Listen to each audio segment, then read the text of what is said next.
Hello guys, welcome to English with அனு.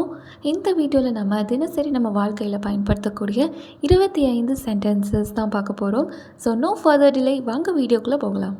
ஒரு விஷயம் நம்ம நினச்சதை விட ரொம்ப நல்லா நடந்துருச்சு இல்லைன்னா அமைஞ்சிருச்சு அப்படின்னா அதை இங்கிலீஷில் it turned out better than I expected அப்படின்னு சொல்லலாம். It turned out better than I expected அப்படின்னு சொல்லலாம். அதே மாதிரி உனக்கு இந்த வீக்கெண்டில் ஏதாச்சும் பிளான் இருக்கா, எங்கேயாவது வெளியில் போகிற மாதிரி பிளான் இருக்கா அப்படிங்கிறத இங்கிலீஷில் to you have any weekend plans, to you have any weekend plans அப்படின்னு கேட்கலாம். ரீசெண்டாக ஏதாவது நல்ல படம் எதுவும் பார்த்தீங்களா அப்படின்னு சொல்லி கேட்போம்ல, அதுக்கு have you seen any good movies lately, how you seen any good movies lately அப்படின்னு கேட்கலாம். லேட்லிங்கிறது சமீபத்தில் அப்படிங்கிறது குறிக்கும். அதே மாதிரி நான் சிந்திக்க சிறிது நேரம் கொடு, நான் யோசிக்கிறதுக்காக கொஞ்சம் டைம் கொடு அப்படின்னு சொல்லி கேட்போம்ல, அதுக்கு I need some time to think, I need some time to think. அதே மாதிரி இந்த விஷயத்த நீ புரிஞ்சுக்குவேன்னு நான் நம்புகிறேன் அப்படின்னு நம்ம சொல்கிறத இங்கிலீஷில் I hope you understand, I hope you understand அப்படின்னு சொல்லலாம். அதே மாதிரி தினசரி நம்ம எக்ஸசைஸ் பண்ணுறது நம்மளை ஹெல்த்தியாக வச்சுக்கும் அப்படின்னு சொல்லுவோம்ல ஒரு ஸ்டேட்மெண்ட்டாக, அதை இங்கிலீஷில் daily exercise makes you fit, daily exercise makes you fit அப்படின்னு சொல்லலாம். உங்ககிட்ட நான் உன்னை கேட்கலாமா அப்படின்னு கேள்வி கேட்கட்டுமாங்கிறது கேள்வியாக கேட்போம்ல, அதை இங்கிலீஷில் can I ask you something, can I ask you something அப்படின்னு கேட்கலாம். சமீபத்தில் வானிலையை கணிக்கவே முடியாத மாதிரி இருக்குன்னு நம்ம சொல்லுவோம்ல, அது இங்கிலீஷில் the weather is so unpredictable lately, the weather is so unpredictable lately. இங்கேயும் சமீபத்தில் அப்படின்னு சொல்லியிருக்கறனால நம்ம லேட்லி அப்படிங்கிற வார்த்தையை யூஸ் பண்ணியிருக்கோம். ஐயோ என்ன நடக்க போகுதுன்னு தெரிஞ்சுக்க ரொம்ப ஆச்சரியமாக இருக்கே இல்லைனா ஆவலாக இருக்கே அப்படின்னு நம்ம சொல்லுவோம் இல்லைங்களா, அதை நம்ம இங்கிலீஷில் ஐ wonder what will happen, I wonder what will happen அப்படின்னு சொல்லலாம்.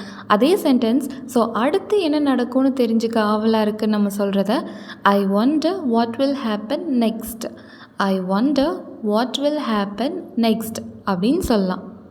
இப்போ என்ன செய்ய முடியும் அப்படிங்கிறத what can be done right now, what can be done right now அப்படின்னு சொல்லி நம்ம கேட்கலாம். நான் கொஞ்சம் பணம் கடன் வாங்கலாமா, இல்லை எனக்கு கொஞ்சம் பணம் கடன் கிடைக்குமா அப்படிங்கிறத can I borrow some money, can I borrow some money அப்படின்னு கேட்கலாம். இந்த இடத்துல பாரோ அப்படிங்கிறது கடன் வாங்குறது. என்ன ஆளே ரொம்ப வித்தியாசமாக மாறிட்டீங்க அப்படின்னு சொல்லுவோம்ல, அதை இங்கிலீஷில் you look totally different, you look totally different அப்படின்னு சொல்லலாம். நீங்கள் என் டைமை வேஸ்ட் பண்ணுறீங்க அப்படின்னு சொல்லுவோம்ல, அதை இங்கிலீஷில் you are wasting my time, you are wasting my time அப்படின்னு சொல்லலாம். நீ எதை பற்றி பேசுகிறேனே எனக்கு தெரியல அப்படின்னு ஒரு சுச்சுவேஷனில் நம்ம சொல்லுவோம். அதை நம்ம இங்கிலீஷில் I have no idea what you are talking about, I have no idea what you are talking about அப்படின்னு சொல்லலாம்.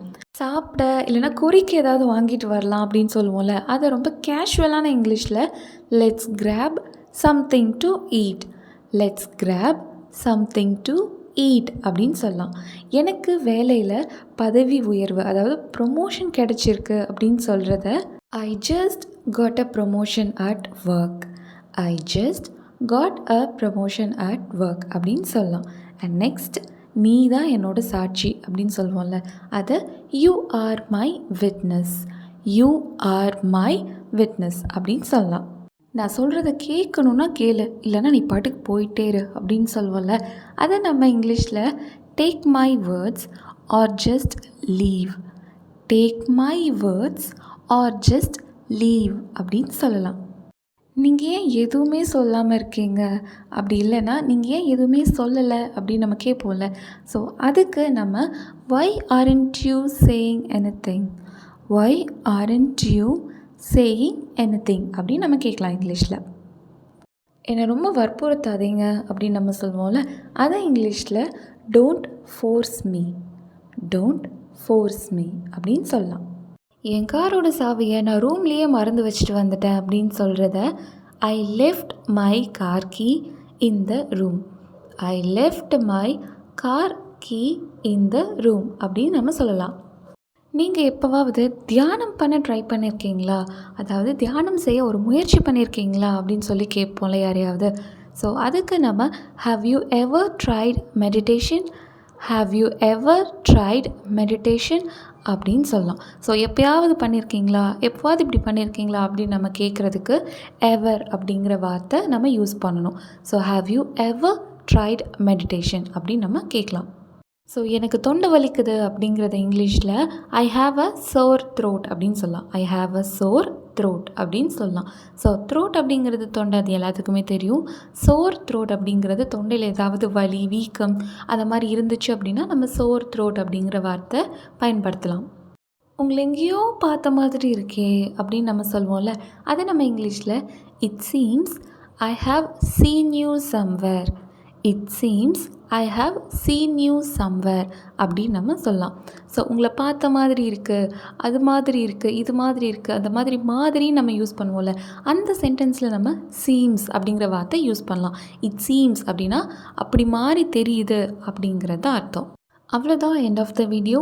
ஸோ இந்த 25 சென்டென்சஸும் உங்களுக்கு ரொம்ப யூஸ்ஃபுல்லாக இருக்கும்னு நம்புகிறேன். ஸோ இது நீங்கள் டெய்லி லைஃப்பில் எப்பப்பெல்லாம் தேவையோ அப்பப்பெல்லாம் யூஸ் பண்ணுங்கள். அப்போ தான் உங்களை மைண்டில் ரெஜிஸ்டர் ஆகி உங்களுக்கு அந்த ஃப்ளூயன்சி வரும். ஸோ இந்த வீடியோ உங்களுக்கு ஹெல்ப்ஃபுல்லாக இருந்துச்சுன்னா மறக்காமல் லைக் பண்ணுங்கள்.